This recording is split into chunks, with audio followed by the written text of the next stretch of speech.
E5 error, E4 error. Dalawang error niya, E4 saka E5. Yung brand nito Coppel. Ayan, E4, E5.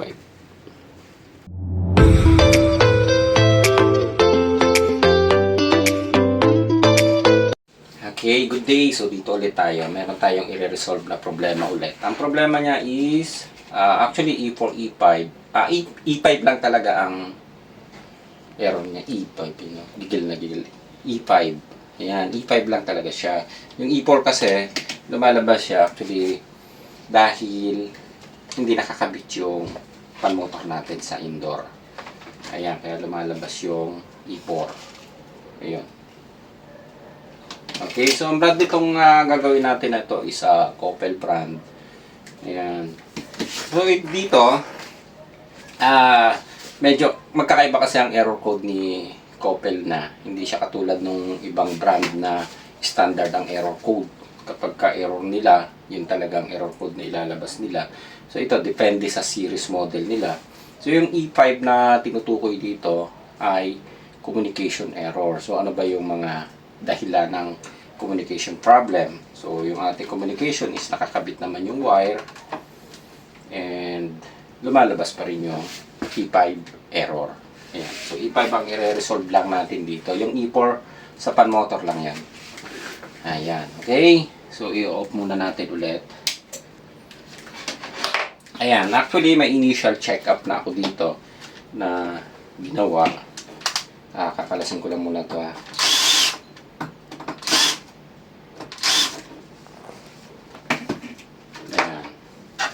And then, before tayo mag-start ng troubleshooting, i-discharge muna natin to.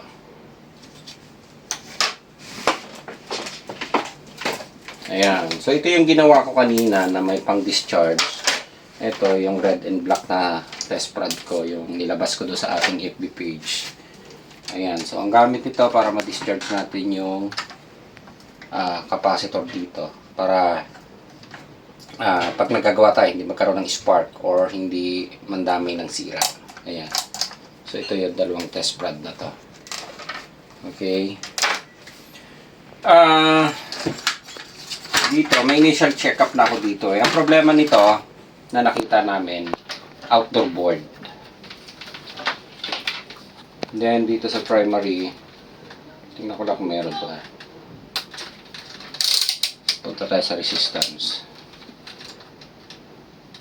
Ayan. Tingnan nyo yung ating tester. Actually, naka X1 ako eh. X1 resistance.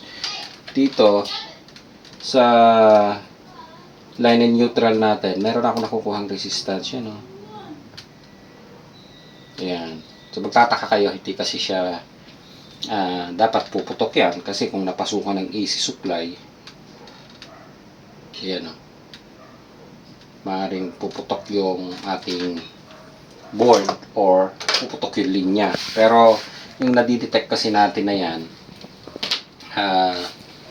teka, drawing natin para mas madaling maintindihan. Ayan. Ito yung kanina na niresolve natin. Para lang madali yung masundan yung neutral sa line natin. Ayan. So, may mga video naman tayo. Dumaan ng fuse to. And, dumaan ng coil. Ayan. So, usually kasi diretso yan doon sa ating diode. Ito yung AC. AC. Then, ito ay positive. Ito ay negative. So, saan ba ito pumunta? Ang pinuntahan nito, nung diode na yan is papunta sa, yun yung tinatawag natin na PFC. Yan. Power factor. So, sa power factor, doon natin nakikita yung IGBT, MOSFET, yung diode. So, yan. Dinirekta ko lang. Doon pupunta yan. So, ibig sabihin, kung nagkaroon tayo ng resistance dito sa neutral end line, pagpasok ng supply, maaaring may short dyan dito sa positive and negative papunta doon sa PFC. Yan. Okay?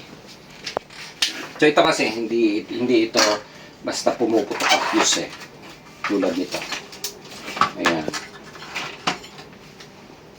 Okay. Teka, susundan lang natin. Yung ginagano ko sa inyong coil na symbol na ginawa ko, ito yan eh. Yan. So ito common. Then, yung resistance na kukuha natin, ito diretso yan dito sa diode na to. Yan o. Papunta yan dito. Drawing natin. Ayan yung coil. Dito yung dumaan. Then, didiretso yan dito. Yan. Ito yung PFC section natin. O power factor. Dito. Okay. So, kakalasin ko lang muna siya. Para mas ma-explain natin ang maayos. Ayan. So, ang brand itong ginagawa natin na to, Coppel ha. So, doon sa iba ang E5 na tinutukoy, kaya medyo mahirap i-analyze kasi hindi tayo pwedeng mag-base sa error code. Yung iba kasi ang tinutukoy sa E5 is fan motor, yung iba naman sensor. Pero dito sa model na to, ang tinutukoy dito, communication failure o communication error. So lalabas ang communication error kapag katulad nito, walang power yung ating outdoor. Ayan, so kakalasin ko lang to.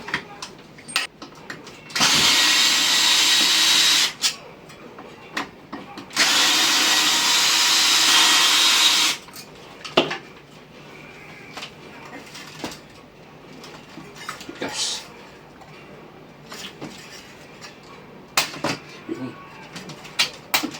Okay.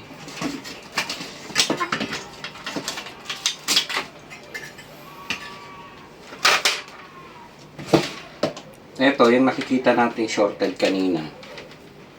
Kaya lilipat natin dito.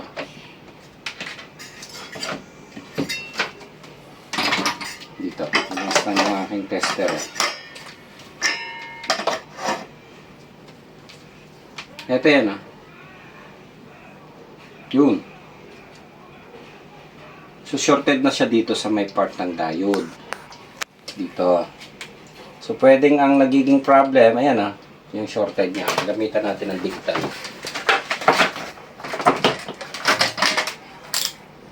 Ayan. So, nakabaser lang tayo.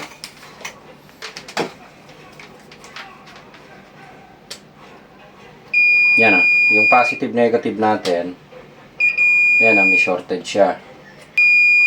Ito, positive negative. So, usually pagka ganyan, ito common to eh. Marami tayong nilabas na video nito. Ang affected dyan, itong tatlo na to, na parts. Ito yung diode na diode. Then, ito yung isang diode na 4 na paa. Then, ito yung MOSFET natin o yung IGBT. So, depende kung IGBT ang ginamit or MOSFET. Ito, usually ginagamit ito, IGBT na. Doon sa mga carrier dati, MOSFET ang ginagamit. So, ito, IGBT. Ayan. Kakalasin lang natin to. Kaklasin lang muna natin to.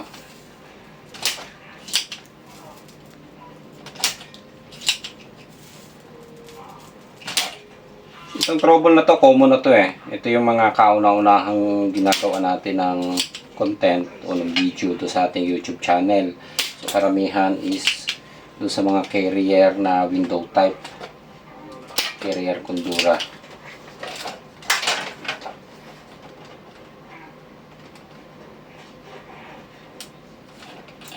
Yan.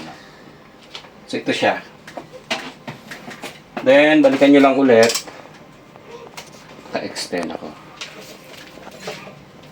Balikan nyo lang ulit. Ito yung shorted na nakuha natin kanina. Positive, negative. Dito.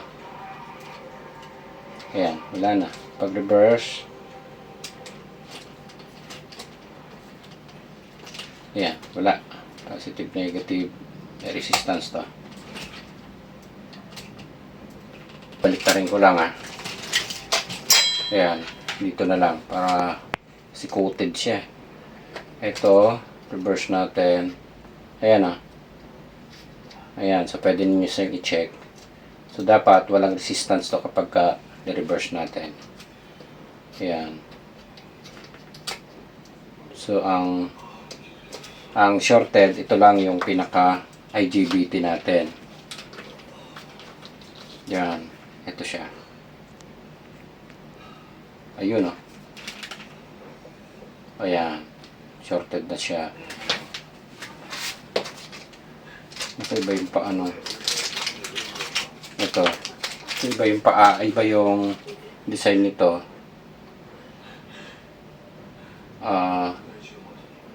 Titingnan ko kung meron akong available na rin. Yung metal, yung likod. Kasi metal siya. Pero parehas lang siya ng number 40 and 65. Ayan. Titingin lang ako. Ito. Ayan. So parehas na. 40 and 65. Pag chinek nyo to, dapat walang resistance to or dapat mag-switch muna siya bago magkaroon ng resistance. Yan, katulad niya, wala kayo nakuha ang resistance. Sa extend tayo pupunta. Yan, may resistance. And then, bababa. Pag sinyork nyo ito, dapat bababa resistance o mawawala na resistance. Ito, dalawang paa. Reverse. Ayan o, wala o. Pagka isinyork nyo siya, sinwitch nyo, yun, meron. Sa kabila, yan. Tanggalin ulit natin. Yan. So, ganito lang pag-check nyan kung para makita nyo good o hindi. Yan. Pag reverse, yan o. Kita nyo, walang resistance. Isuswitch ko ito. Yan. Meron na. Kabila, yun. So, ibig sabihin, buo. Ito kasing isa, yung binaklas natin, yan. Meron siya. Kahit short natin siya, andyan pa rin yan. So, ibig sabihin yan, pagka ganyan, shorted dyan. Compare nyo dito sa bago natin kakabit. Ayan o. Then, reverse natin. Walang resistance, di ba? Ayan o. Pag na-reverse natin, meron. Baliktarin natin, wala. Switch natin. Yun. Saka palang nagkaroon, di ba? Ayan. Reverse. I-off natin ulit. So, short lang naman yan para mag-off eh. Ayan. Ayan, wala, di ba? Switch natin ulit. Yun. Meron na. Susundutin nyo lang ng test prod. Yan, pag sundot doon, meron na yan. Yan, para makita nyo kung good yung MOSFET natin or yung IGBT natin. Yan, so ito ipapalitan natin. Dito naman, wala na tayo nakitang shorted eh. Balikan lang ulit natin. Usually, yung nakuha natin kanina na shorted dito sa terminal block. Ayan, ayan, wala na tayo nakuhang shorted dito. Compare kanina na tinester natin, may shorted tayo. Yung shorted na nakukuha natin, yan yung diretso yan dito eh. Ito yan eh. Ayan. Diretso yan dito sa diode na to. Ito yung line in neutral natin. Ayan o. Yung line. Ito yung isa. Ayan o. So mababa lang nakita nyo na resistance niya dahil dumaan ito ng relay at saka ng resistor. Ayan. So, ganyan lang makukuha niya. Diretso yan dito.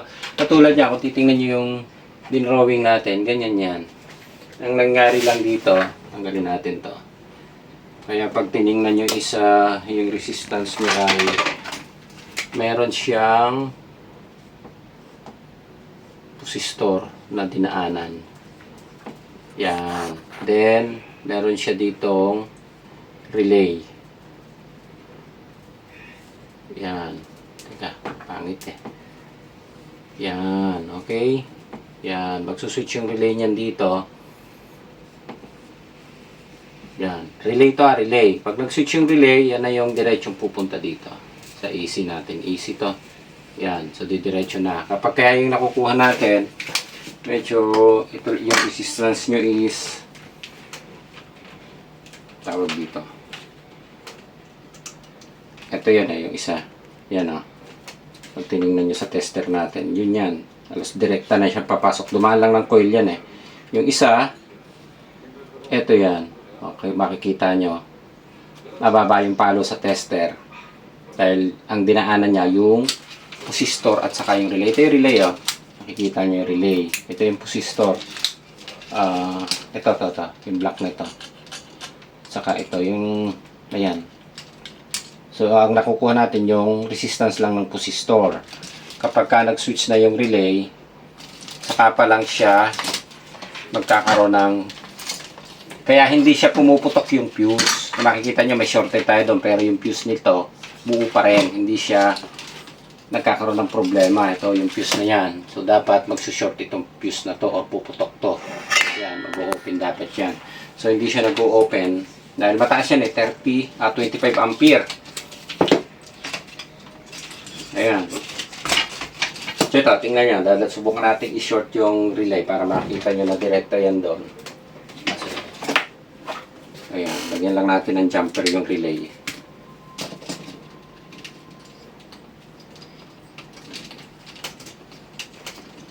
Yan. So pag kinamper natin yung relay, eto na yan.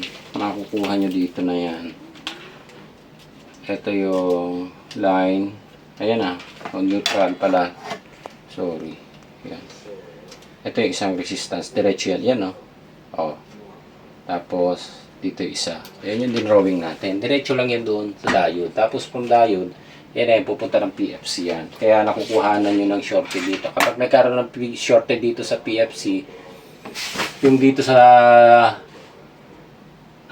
neutral end line na to, short yung makukuha nyo. Kasi, nagkaroon din ng short doon sa diode. Pero ang isang salarin lang, ito lang yon. Ayan. Ngayon, babalik na natin siya. Ayun. Okay.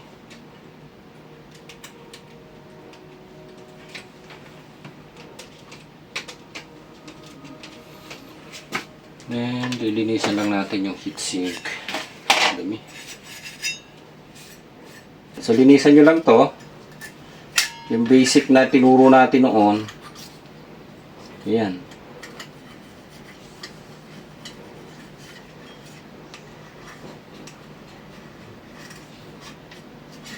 Okay.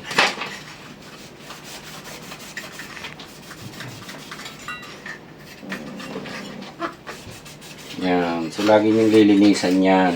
Kahit naman doon sa ibang brand lalo na doon sa kay Daikin, laging pumuputok yung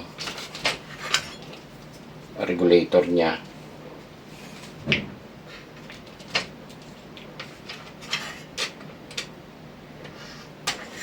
Yan. Ayos. Yan, kakamayin ko na to. Hindi naman to napapanis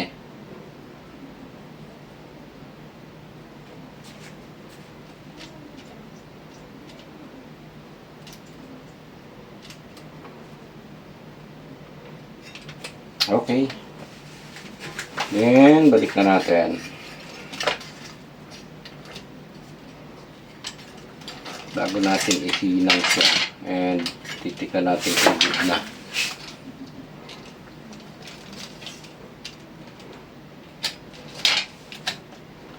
Yun.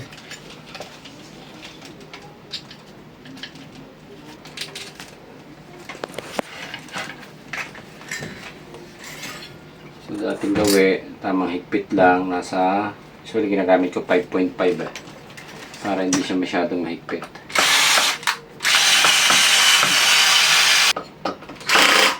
Yan. Okay na. So, ihinang na lang natin. Ito, double check nyo lang to kung nagkaroon ng resistance from heatsink papunta dito sa mga paa. Kasi minsan pag binabalik dito dahil meron siya nung mika, kung tawagin natin, minsan lumulusot yan. Yan, para makita nyo kung may nagkaroon ng resistance. Pag nagkaroon ng resistance, kakalasin nyo ulit dahil puputokin lang yan. Ayan. So, wala naman.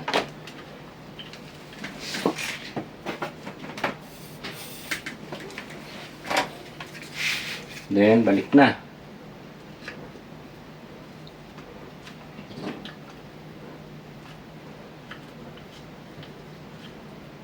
So yung value nito 40N65 o 40N60. Usually 40N60 lang din naman ang ginagamit namin. Okay naman siya. Kahit na medyo mababa. Pero depende sa ano eh. Meron din kami nakukuha minsan. Sandali lang bumibigay eh. Yan. Okay. So, double check ulit natin. Dito. Yan. Punta tayo sa X1 ulit. Resist na siya. Wala na yung shorted dito. Then, puntahan natin yung terminal block. Ito yung terminal block kanina na nakuha na natin ng resistance. Sa X1 niya. Wala na yan. Okay. So, tingnan natin kung tanggalin pala ulit yung jumper. Kung magpa-power na siya. Hindi lang natin mapapaandar ng diretso dahil kulang-kulang, wala tayong pan motor nito, magkakaroon din ng error to. Hindi pinadala lahat. Okay na. Okay, so double check lang natin, hipitan lang ulit natin ng tornilyo. Ito may kulang pa.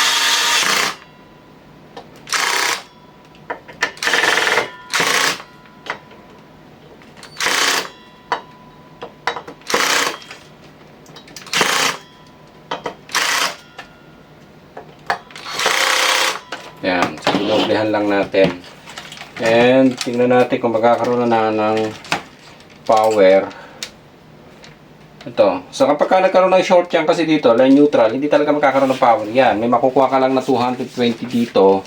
Pero yung DC voltage niya, hindi magtutuloy yan.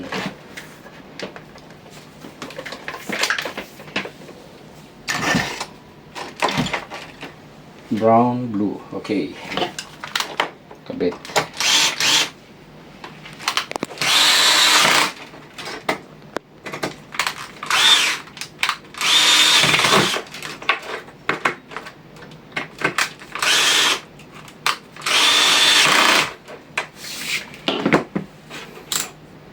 Yan. Punta tayo sa bolts. So, balikan lang ulit natin double check lang natin ulit. Body. Ayan, wala na shorted. Ayan, sukatan natin ng voltage.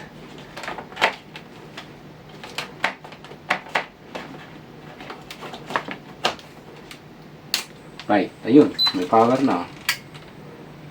May light indicator na siya. And nag-switch na rin yung relay. Tingnan natin kung ano ilalabas ng error nito. Ayan, number. Okay, naka 16 degree tayo. Ayan. Then, ito yung supply. Tingnan natin. DC, 15 volts, 15.7. Pagiging natin ng konti. Yan. Yung isa, 8.8. Dito, 15. Ito yung 15 volts. Papunta siya doon. 8.8. Ito yung 5 volts. Ayan 5 volts. Okay, so kompleto na yung supply natin. Okay na. So, ang problema lang natin na nakita is yung IGBT. Ito. Ayan. So, wala naman tayong nakita ng error na lumalabas dito. And tingnan na lang natin kung ano yung ma-detect niya pa. Maring E4 or E5. E5 pala. Yung ibig sabihin kasi tinutukoy ito sa E5 pagka sinerch natin. Yun yung communication failure. Yung E4 kasi usually minsan sensor ang tinutukoy or pwede rin communication. Depende kasi sa series model nila yan So, hindi pare-parehas. Ayan. So, okay na to. And then, ito yung isa na sinasabi ko sa inyo kapag ini-off nyo. Ito. So, papatayin na natin yung supply Ito na yan. Bubunutin na natin mismo sa saksakan. Yan. So, kahit bunutin natin sa saksakan niya, usually, ito yung makukuha nyo pang supply dito sa capacitor. Ayan nandyan pa yung supply niya. 270 volts. Kaya gumagamit tayo nung makikita nyo naman doon sa FB page natin kung paano natin ginawa itong pang discharge. Ayan, sundan nyo na lang. So, yung dalawang test prod, ito yung ginagamit ko. Ayan, makikita nyo, nakailaw pa siya, oh. May light indicator. So, dapat, kapag dinischarge natin, ayan yun,